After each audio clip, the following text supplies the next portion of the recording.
Hello hi ନମସ୍କାର। ସର୍ବପ୍ରଥମେ Tapan sir educational ଚ୍ୟାନେଲରେ ସମସ୍ତଙ୍କୁ ସ୍ୱାଗତ। ଆଜି ଆମେ ଜାଣିବା ଓଡ଼ିଶା ପାଠ୍ୟକ୍ରମ ରୂପରେଖ 2025, ଯେଉଁଟାକି ବର୍ତ୍ତମାନ ପ୍ରଶିକ୍ଷଣ ଚାଲିଛି। ଓଡ଼ିଶା ପାଠ୍ୟକ୍ରମ ରୂପରେଖ 2025 ନୂତନ ପାଠ୍ୟପୁସ୍ତକ, ଯେଉଁଟା ପ୍ରଥମରୁ ଅଷ୍ଟମ ଶ୍ରେଣୀ ପର୍ଯ୍ୟନ୍ତ ସଞ୍ଚାଳନ ନିମନ୍ତେ ଶିକ୍ଷକ ପ୍ରଶିକ୍ଷଣ। ପ୍ରଥମେ ଆମେ ଜାଣିବା ଏଇ ଓଡ଼ିଶା ପାଠ୍ୟକ୍ରମ ରୂପରେଖ 2025 କିପରି ସୃଷ୍ଟି ହେଲା। ସର୍ବପ୍ରଥମେ ଆମେ ଜାଣିବା ଯେ ଜାତୀୟ ଶିକ୍ଷାନୀତି ଆମ ସାରା ଭାରତ ବର୍ଷରେ ଲାଗୁ ହୋଇଯାଇଛି, ଯେଉଁଟା NEP 2020 ଆଧାରରେ ବର୍ତ୍ତମାନ ଓଡ଼ିଶା ପାଠ୍ୟକ୍ରମ ରୂପରେଖ 2025ରେ ନୂତନ ପାଠ୍ୟପୁସ୍ତକ ସଂସ୍କରଣ ହୋଇସାରିଛି। ବର୍ତ୍ତମାନ ପ୍ରଥମେ ଜାଣିବା ଜାତୀୟ ଶିକ୍ଷାନୀତି ଆଧାରରେ ନିର୍ମିତ ଅନ୍ୟ ପୁସ୍ତିକା ଗୁଡ଼ିକ କ'ଣ। ଦେଖିବା 2020 ବା 2020ରେ ଜାତୀୟ ଶିକ୍ଷାନୀତିର ପ୍ରଣୟନ ହେଲା। 2022ରେ ଜାତୀୟ ଆଧାର ସ୍ତର ପାଠ୍ୟକ୍ରମ ରୂପରେଖ ନିର୍ମାଣ ହେଲା। 2023ରେ ଜାତୀୟ ବିଦ୍ୟାଳୟ ଶିକ୍ଷା ପାଠ୍ୟକ୍ରମ ରୂପରେଖ ନିର୍ମାଣ ହେଲା। 2022 ମସିହାରୁ NCERTରେ ନୂଆ ପାଠ୍ୟପୁସ୍ତକ ଓ ଅନ୍ୟ ପାଠ୍ୟ ସାମଗ୍ରୀର ନିର୍ମାଣ। ତାପରେ ଆସିଲା କେନ୍ଦ୍ରୀୟ ଶିକ୍ଷା ମନ୍ତ୍ରଣାଳୟ CBSE, NCTE, NIOS ଆଦି ଦ୍ୱାରା ବିଭିନ୍ନ ଶିକ୍ଷଣ ନିର୍ଦ୍ଦେଶାବଳୀର ନିର୍ମାଣ କରାଗଲା। ତାପରେ ଆସିଲା 2025 ମସିହାରେ ଓଡ଼ିଶା ବିଦ୍ୟାଳୟ ଶିକ୍ଷା ପାଠ୍ୟକ୍ରମ ରୂପରେଖ ନିର୍ମାଣ ହେଲା, ଯୋଉଟାକି ଓଡ଼ିଶା ଯୋଉଟା OCF 2025 ମସିହାରେ ରାଜ୍ୟର ପ୍ରଥମରୁ ଅଷ୍ଟମ ଶ୍ରେଣୀର ପାଠ୍ୟପୁସ୍ତକ ନିର୍ମାଣ ହେଲା। ବର୍ତ୍ତମାନ ଆମେ ସେଇ ବିଷୟରେ ଜାଣିବା, ଯୋଉଟାକି ଆସିଲା କ'ଣ OCF ଜାତୀୟ ଶିକ୍ଷାନୀତି 2020ର ଆସିଲା OCF। କ'ଣ OCF କ'ଣ ନା ଓଡ଼ିଶା ପାଠ୍ୟକ୍ରମ ରୂପରେଖ 2025, ଯୋଉଟା ଓଡ଼ିଶା କରିକୁଲମ ଫ୍ରେମୱାର୍କ। ସେଥିରେ ଆମେ ଜାଣିବା ବର୍ତ୍ତମାନ ସେଇ OCF ର କିପରି ପ୍ରସ୍ତୁତ ହେଲା, ଓଡ଼ିଶା ବିଦ୍ୟାଳୟ ଶିକ୍ଷା ପାଠ୍ୟକ୍ରମ ରୂପରେଖ କିପରି ପ୍ରସ୍ତୁତ ହେଲା। ନା 2020 ମସିହା ଜାତୀୟ ସ୍ତରରେ ଶିକ୍ଷାନୀତିକୁ ପ୍ରଣୟନ କରାଗଲା। 2022 ମସିହା ଜାତୀୟ ଆଧାର ସ୍ତର ପାଠ୍ୟକ୍ରମ ରୂପରେଖ ତିଆରି ହେଲା। 2023 ମସିହା ଜାତୀୟ ବିଦ୍ୟାଳୟ ଶିକ୍ଷା ପାଠ୍ୟକ୍ରମ ରୂପରେଖ ତିଆରି ହେଲା। ଓଡ଼ିଶାରେ NCERT ଦ୍ୱାରା ଏହା ସମ୍ପର୍କରେ 25ଟି ପୋଜିସନ ପେପର ଲେଖାଗଲା। ତାପରେ ଆସିଲା 2025 ମସିହା ଓଡ଼ିଶାରେ ଜାତୀୟ ଶିକ୍ଷାନୀତିର ରୂପାୟନ ପାଇଁ ଏକ ଜାତୀୟ କର୍ମଶାଳା ଆୟୋଜିତ ହେଲା। ରାଜ୍ୟ ବିଦ୍ୟାଳୟ ଶିକ୍ଷା ପାଠ୍ୟକ୍ରମ ରୂପରେଖା ବନାଇବା ପାଇଁ ଗୋଟିଏ ଷ୍ଟିଅରିଂ କମିଟି ଗଠନ କରାଗଲା। ତାପରେ ଆସିଲା ଏହି ଷ୍ଟିଅରିଂ କମିଟି ଓଡ଼ିଶା ବିଦ୍ୟାଳୟ ଶିକ୍ଷା ପାଠ୍ୟକ୍ରମ ନିର୍ମାଣ କଲେ। ଜାତୀୟ ସ୍ତରରୁ ଅନୁମୋଦନ ମଧ୍ୟ ମିଳିଲା, ଆବଶ୍ୟକ ସଂଶୋଧନ କରାଗଲା। ତାପରେ ଆସିଲା ରାଜ୍ୟ ସରକାର ଏହାର ରୂପାୟନ ଆରମ୍ଭ କଲେ। ତାମାନେ ଏଇଭଳି ଭାବେ ଓଡ଼ିଶା ବିଦ୍ୟାଳୟ ଶିକ୍ଷା ପାଠ୍ୟକ୍ରମ ରୂପରେଖ ପ୍ରସ୍ତୁତ ହୋଇଥିଲା, ଯୋଉଟାକି OCF 2025। ତାପରେ ଆମେ ଜାଣିବା ସେଇ ଓଡ଼ିଶା ପାଠ୍ୟକ୍ରମ ରୂପରେଖଟା କ'ଣ ଓ କାହିଁକି, ଏବେ ଆମେ ଜାଣିବା। ତାହେଲେ ଜାତୀୟ ଶିକ୍ଷାନୀତି 2020 ହେଉଛି ଏକବିଂଶ ଶତାବ୍ଦୀରେ ଦେଶର ପ୍ରଥମ ଶିକ୍ଷାନୀତି। ତାହେଲେ କ'ଣ ନା ଜାତୀୟ ଶିକ୍ଷାନୀତିର ସଫଳ ରୂପାୟନ କରିବା, ତାହେଲେ ରାଜ୍ୟ ପାଠ୍ୟକ୍ରମ ବା OCF ରୂପରେଖଟା କ'ଣ ଓ କାହିଁକି। ଜାତୀୟ ଶିକ୍ଷାନୀତି ସଫଳ ରୂପାୟନ କରିବା, ଶିକ୍ଷାର ନୂଆ ଦୃଷ୍ଟି ଉଦ୍ଦେଶ୍ୟ ଲକ୍ଷ୍ୟ ଶିକ୍ଷଣ ଦିଗ ଆଦି ଅନୁସାରେ ଚାଲିବା।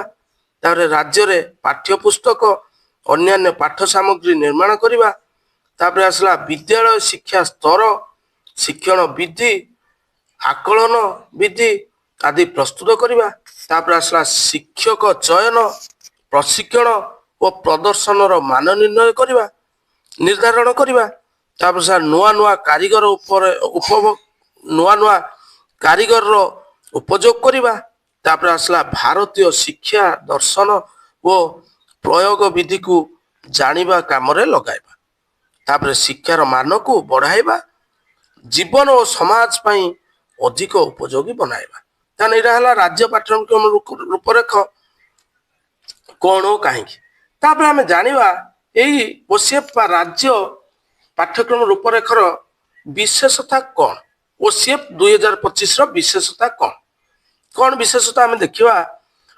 ଓଡ଼ିଶା ବିଦ୍ୟାଳୟ ଶିକ୍ଷା ପାଠ୍ୟକ୍ରମ ରୂପରେଖ 2025 ଓଡ଼ିଶାର ସମୃଦ୍ଧ ଐତିହ୍ୟ, ପରମ୍ପରା, ଇତିହାସ ଓ ସଂସ୍କୃତିର ଆଦର କରିଛି। ଓଡ଼ିଶାରେ ପିଲାଦିନକୁ ମିଳୁଥିବା ଏସବୁର ଅବଦାନକୁ ଏକ ବରଦାନ ରୂପେ ସ୍ୱାଗତ କରିଛି। ଏକ ସମୃଦ୍ଧ ପିଲାଦିନରେ ଉନ୍ନତ ମାନର ଶିକ୍ଷା ସମ୍ଭବ ବୋଲି ଦର୍ଶାଇଛି। ତାପରେ ଆସିଲା କଣ, ଆଧାର ସ୍ତରରୁ ମାଧ୍ୟମିକ ସ୍ତର ଯାଏଁ ପ୍ରତ୍ୟେକ ସ୍ତରର ଭାରତୀୟ ଜ୍ଞାନ, ପରମ୍ପରା, ଭାରତୀୟ ଶିକ୍ଷା ଦର୍ଶନ, ଓଡ଼ିଶାର ଉନ୍ନତ କଳା ଓ ଐତିହ୍ୟକୁ ଯୋଡ଼ିବାରେ ପ୍ରସ୍ତାବ ଦେଇଛି। ତାପରେ ଆଧାର ସ୍ତରରୁ ମାଧ୍ୟମିକ ସ୍ତର ଯାଏ ପ୍ରତ୍ୟେକ ସ୍ତରରେ ବିଦ୍ୟାଳୟ, ଶିକ୍ଷଣ କେନ୍ଦ୍ର ଓ ବ୍ୟବସ୍ଥାରେ ଗଠନମୂଳକ ପୁନର୍ବିନ୍ୟାସ ପାଇଁ ସୁପାରିଶ କରିଛି। ତାପରେ ଶିକ୍ଷା ଓଡ଼ିଶା ବିଦ୍ୟାଳୟ ଶିକ୍ଷା ପାଠ୍ୟକ୍ରମ ରୂପରେଖ 2025ର ସଫଳ ରୂପାୟନରେ ଶିକ୍ଷକ ଶିକ୍ଷୟିତ୍ରୀଙ୍କ ମୂଳ ଭୂମିକା ଉପରେ ସବୁଠୁ ଅଧିକ ଗୁରୁତ୍ୱ ଦିଆଯାଇଛି। ତାପରେ ଶିକ୍ଷକ ଯୋଗ୍ୟତା, ପ୍ରସ୍ତୁତି, ପ୍ରଶିକ୍ଷଣ, ମର୍ଯ୍ୟାଦା ଓ ପ୍ରଦର୍ଶନକୁ ଗୁରୁତ୍ୱ ଦେଇଛି। ଦକ୍ଷତା ଆଧାରିତ ଶିକ୍ଷଣ ମାଧ୍ୟମରେ ଶିକ୍ଷାର୍ଥୀଙ୍କ ସର୍ବାଙ୍ଗୀନ ବିକାଶ ପାଇଁ ଯୋଜନା ବାଢ଼ିଛି।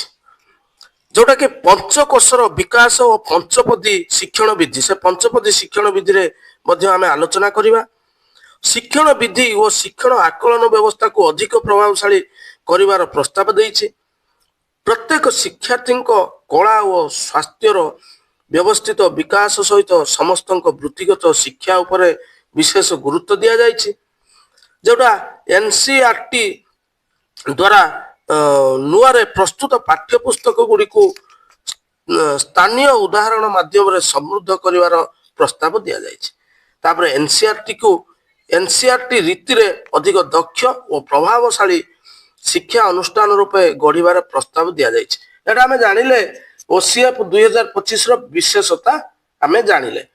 ଏବେ ଆମେ ଜାଣିବା ଏଇ OCF ବା ଓଡ଼ିଶା କରିକୁଲମ ଫ୍ରେମୱାର୍କ 2025ର ପ୍ରତ୍ୟାଶିତ ଫଳାଫଳ ଆମେ ଜାଣିବା। ବା ପ୍ରଥମେ ଆମେ ତାର ଜାଣିବା ପ୍ରତ୍ୟାଶିତ ଫଳାଫଳ, ତାପରେ ଆମେ ଜାଣିବା ତାର ରୂପରେଖ। ପ୍ରତ୍ୟାଶିତ ଫଳାଫଳ କଣ ଦେଖିବା ନା, ଓଡ଼ିଶା ବିଦ୍ୟାଳୟ ଶିକ୍ଷା ପାଠ୍ୟକ୍ରମ ରୂପରେଖ 2025ର ମୂଳ ଓ ନୂତନ ଦିଗ ଗୁଡ଼ିକ ସହିତ ପରିଚିତ ହେବେ। ତାପରେ ବିଭିନ୍ନ ସ୍ତର ପାଇଁ ନୂଆରେ ତିଆରି ପାଠ୍ୟପୁସ୍ତକର ବିଶେଷତା ସହିତ ପରିଚିତ ହେବେ। ତାପରେ ନିଜ ବିଦ୍ୟାଳୟ ଓ ଶ୍ରେଣୀକୁ ନୂଆ ରୀତିରେ ସଜାଇବା ପାଇଁ ପ୍ରସ୍ତୁତ ହେବେ। ତାପରେ ନୂଆ ପାଠ୍ୟପୁସ୍ତକ ଗୁଡ଼ିକ ଆଧାରରେ ଦକ୍ଷତା ଆଧାରିତ ଶିକ୍ଷଣକୁ ପ୍ରୋତ୍ସାହିତ କରିବେ। ତାହେଲେ ଆମେ ଦେଖିଲେ ଏଇ ଯୋଉ ବର୍ତ୍ତମାନ ଜାତୀୟ ଶିକ୍ଷାନୀତି ଯୋଉଟା NEP 2020 ଆଧାରରେ ନୂତନ ପାଠ୍ୟପୁସ୍ତକ ସଂଗ୍ରହ ହୋଇସାରିଛି, ସେଟା ଆମର ଓଡ଼ିଶା ପାଠ୍ୟକ୍ରମ ରୂପରେଖ ଦ୍ୱାରା ଏସବୁ ପ୍ରସ୍ତୁତ ହୋଇଛି।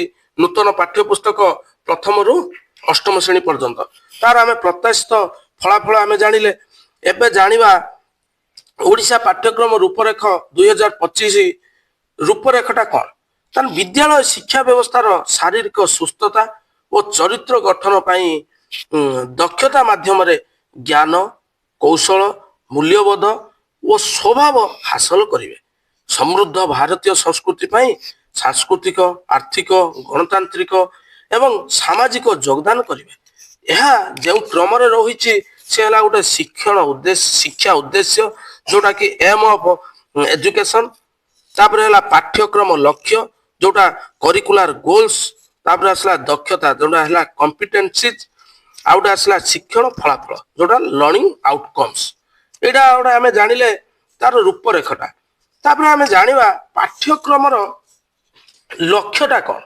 ପାଠ୍ୟକ୍ରମର ଲକ୍ଷ୍ୟ ହେଲା शारीरिक विकास तापर है सामाजिक भाव प्रवणता और नैतिक विकास तापर है ज्ञानात्मक विकास तापर है भाषा एवं साक्षरता विकास लास्ट है सौंदर्य एवं सांस्कृतिक विकास।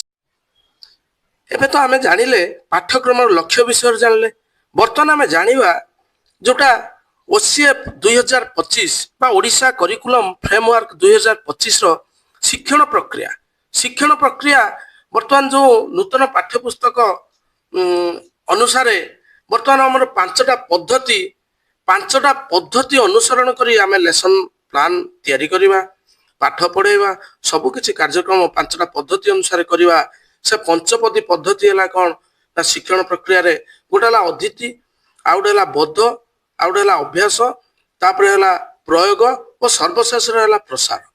वर्तमान जोटा कि शिक्षा पद्धति भाषा नीति पाठ्यक्रम समन्वय भारतीय ज्ञान परंपरा समन्वित पाठ अभिज्ञतामूलक शिक्षण कार्य अभिनव पद्धति तापर वृत्तिगत शिक्षा तापर कला शिक्षा और शारीरिक शिक्षा माने यही सब बर्तमान शिक्षण प्रक्रिया रे अंतर्भुक्त अटे।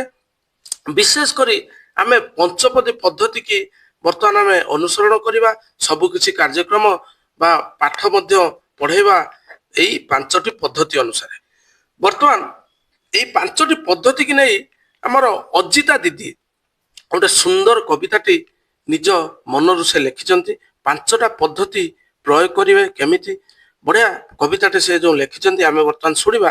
प्रथमे आमे देखिदवा सर्वशेष पाठ्यपुस्तकर लक्ष्य आमे जानिबा तापरे तांको कंठरू बा तांको लेखनीरू से कविताटी आमे सुनिबा पांचटा पद्धति नै। बर्तमान देखिबा पाठ्यपुस्तकर लक्ष्य कौन ना ऐतिह्य और परंपरा तापर स्वास्थ्य और सुस्थता तान देख एई आमे देखिबा एई लक्ष्य पाठ्य नूतन पाठ्यपुस्तकर लक्ष्य गुड़िक हला एई गुड़िक कौन ना प्रथम आसला ऐतिह्य और परंपरा विषय आमे जानिबा एई जो पाठ्यपुस्तक स्वास्थ्य और सुस्थता विषय मध्य जानिबा तापर ओडिशार बरपुत्र कथा भी जानिबा तार अनुसंधान पाई प्रेरणा जानिबा तार पर्वपर्वाणी रो शिक्षा विभिन्न प्रकार जो पर्वपर्वाणी अछि तार मध्य शिक्षा पाइबा एई पुस्तकरू तापर कला और लोकनृत्य विषय मध्य जानिबा नूतन पाठ्यपुस्तक सब तापर अतीत को पुनर्बार देखिबा आमे देखिबा जो अतीतर जो घटना सब घटी जाइछि पुणी आउ थरे आमे देखिबा पई सुजोग पाइबा माने एई नूतन पाठ्यपुस्तकरू आउ जानिबा समृद्ध जीवन रु प्रेरणा मध्य आमे पाइबा माने एई नूतन पाठ्यपुस्तकर लक्ष्य गुड़िक एई गुड़िक हला। तापर आमे सर्वशेष रे देखिबा अन्य संस्कार कौन कौन अछि गोटे हला शिक्षण मानक और शिक्षण आकलन आमे करिबा तापर शिक्षण शिक्षक शिक्षा और वृत्तिगत संस्कार आनी परिबा तापर परीक्षार मध्य संस्कार आनी परिबा माने एई ओसीएफ 2025 रो बा ओडिशा करिकुलम फ्रेमवर्क 2025 रो एई सब कार्यक्रम आमे जानिले माने पाठ्यपुस्तकर लक्ष्य प्रत्याशित फलाफल तार विशेषता ये सब जानिले। बर्तमान आमे जानिबा सर्वशेष रे शिक्षण प्रक्रिया रे जो पंचपदी पद्धति जोटा कि वर्तमान नूतन शिक्षा नीति अनुसार जो ओसीएफ 2025 रो नूतन बही अनुसार बर्तमान पांचटी पद्धति आमे अवलंबन करी हमर जो पाठ्यपुस्तक रे पांचटी पद्धति अवलंबन करा जायछि सेही पद्धति अनुसार आमे जो पाठ पढ़ेबा सारा ओडिशा कौन सारा भारत वर्ष रे बर्तमान एई पांचटी पद्धति हला अदिति बोध अभ्यास प्रयोग और प्रसार। बर्तमान आम अजिता दीदी तांको लेखनीरू बर्तमान आम तांकर कविताटी पांचटा पद्धति की नहीं से कौन लिखिछन्ती आमे सुनिबा। जदि भिडियोटी भल लगी थाए ताहले समस्त माने भिडियोटी को सबुआडे शेयर करिवे सब्सक्राइब करिवे जदि भल लगी थाए कमेंट माध्यम दर्शाइबे। धन्यवाद। आसंतु आमे वर्तमान अजिता दीदी लेखनीरू कविताटी ए पांचटी पद्धति को नहीं कौन से लिखिछन्ती आमे देखिबा। धन्यवाद।